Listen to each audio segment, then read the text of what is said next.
ज़्यादा पानी से कभी भी केंचुआ को नुकसान नहीं होता। नुकसान आपका ये होता है कि आपका टाइम बढ़ गया।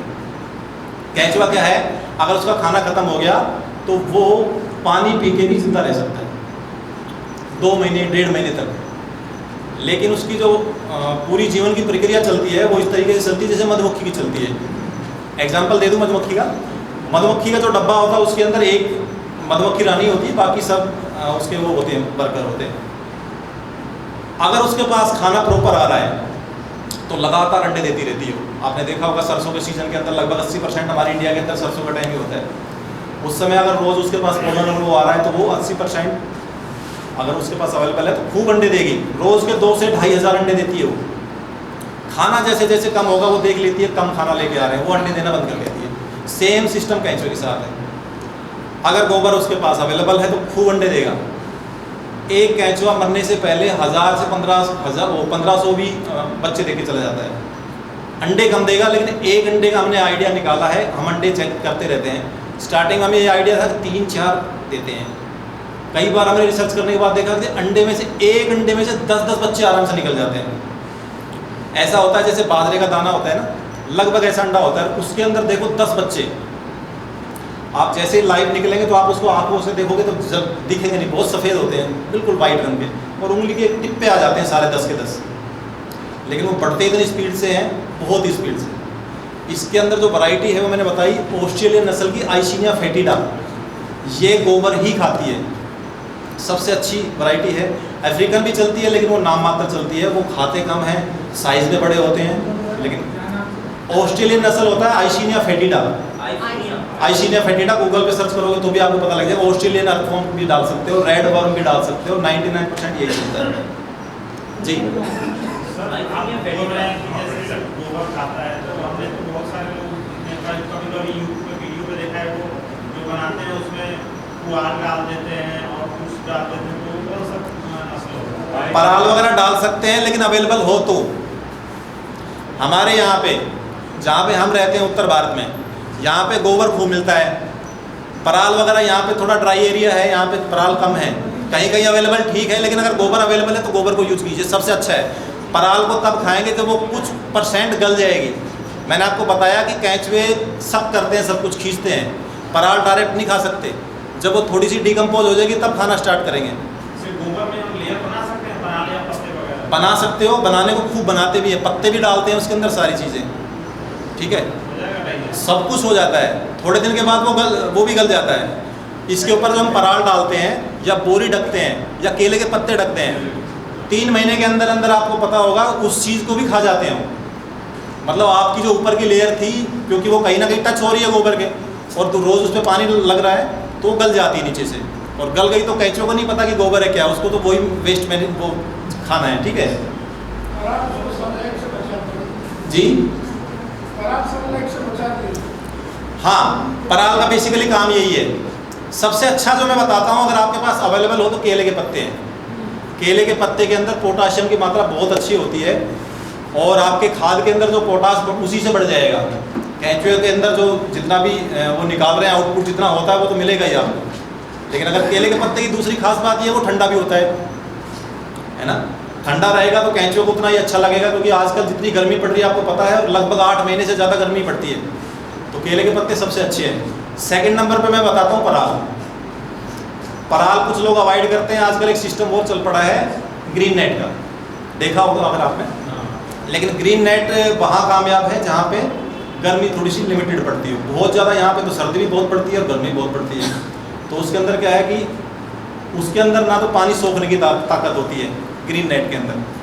धूप पड़ रही है तो डायरेक्ट अंदर जा रहा है वो, और जितनी ज़्यादा उसको धूप लगेगी तो अपनी सिर्फ जान बचाएगा, अपना काम नहीं करेगा। यानी उसका काम हमने जिसके लिए सौंपा हुआ है कि आपको 24 घंटे हमने आपको खाना दे दिया, आप खाइए, वो काम नहीं करेगा। वो रात रात को खाएगा, और रात को भी कुछ समय के लिए, क्योंकि वो जान बचाने के लिए पूरे दिन तो नीचे बैठा है जहाँ पे पानी की लेयर ज़्यादा थी, ठीक है।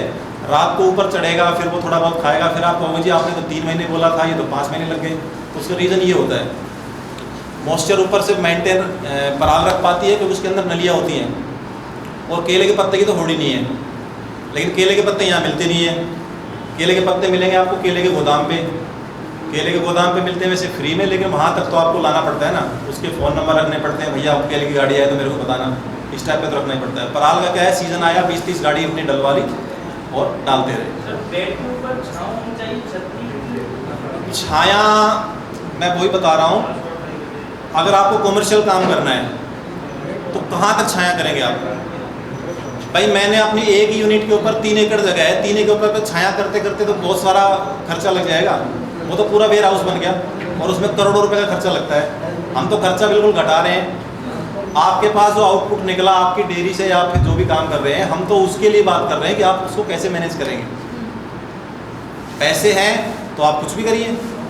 ऐसे भी लोग हैं इंडिया के अंदर जो अपना पोली हाउस नहीं बोलते इसको, जिसके अंदर वेयर हाउस को लीज पे लेके भी काम कर रहे हैं। ऐसे भी हैं, आपका बात मतलब गलत नहीं है।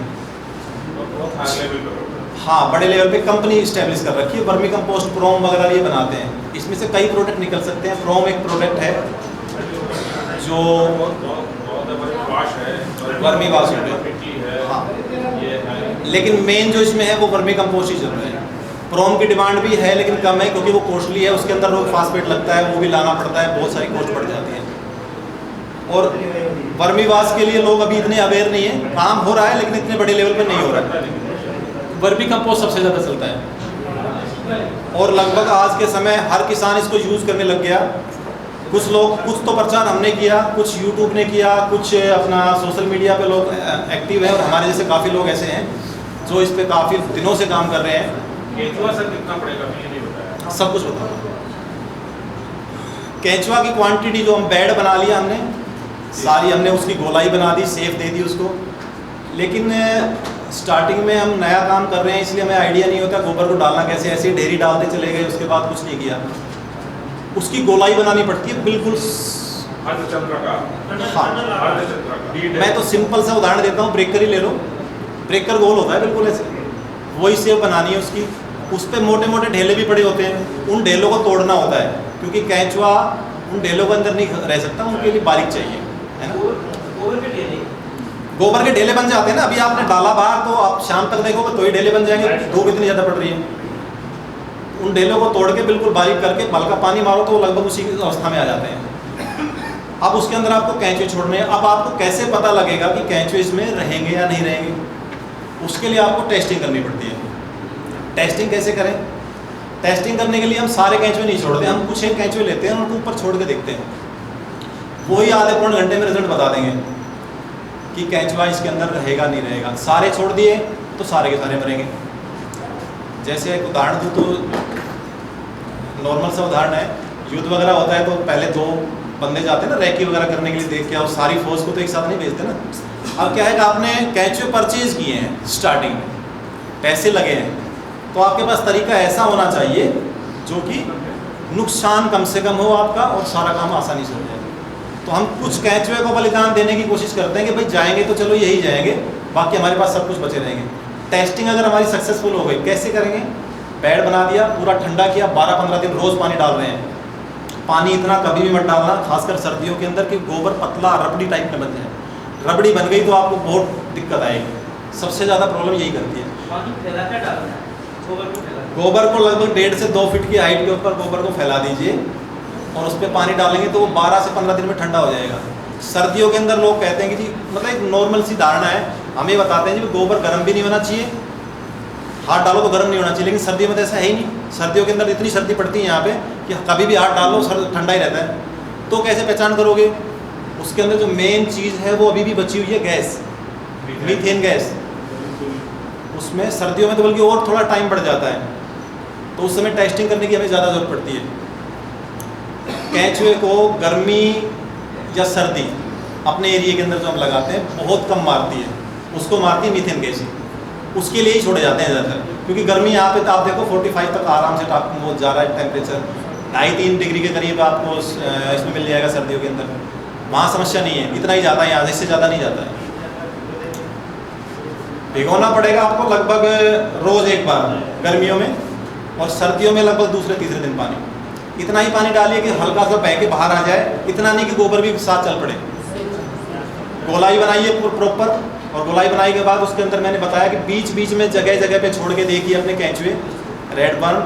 अब उसकी वेट करिए आप आधे घंटे तक, क्या वो अंदर गया या अंदर जाने के बाद बाहर आ गया दोबारा।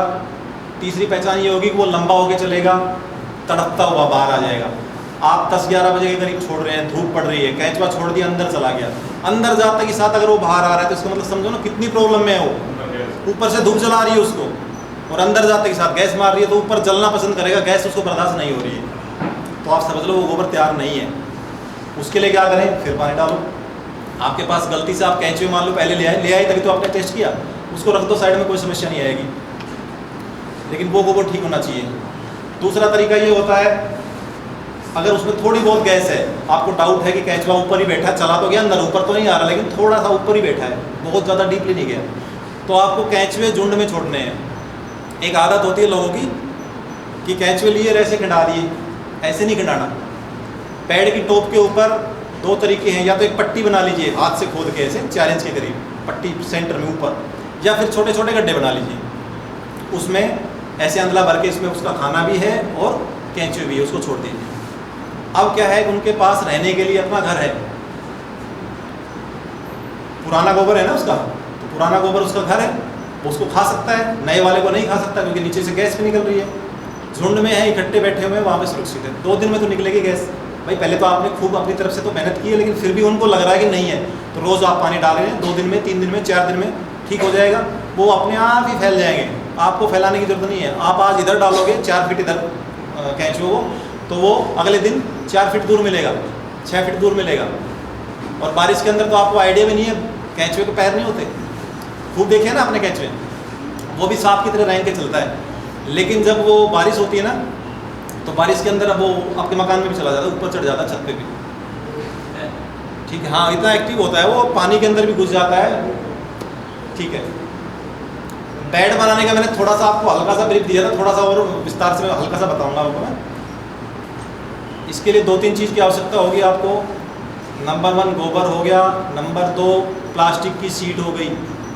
प्लास्टिक की शीट कोई भी ले सकते हैं, बहुत पतली ना हो ताकि वो जल्दी से फटे नहीं। तीसरी चीज़ हम यूज़ करते हैं ईंट।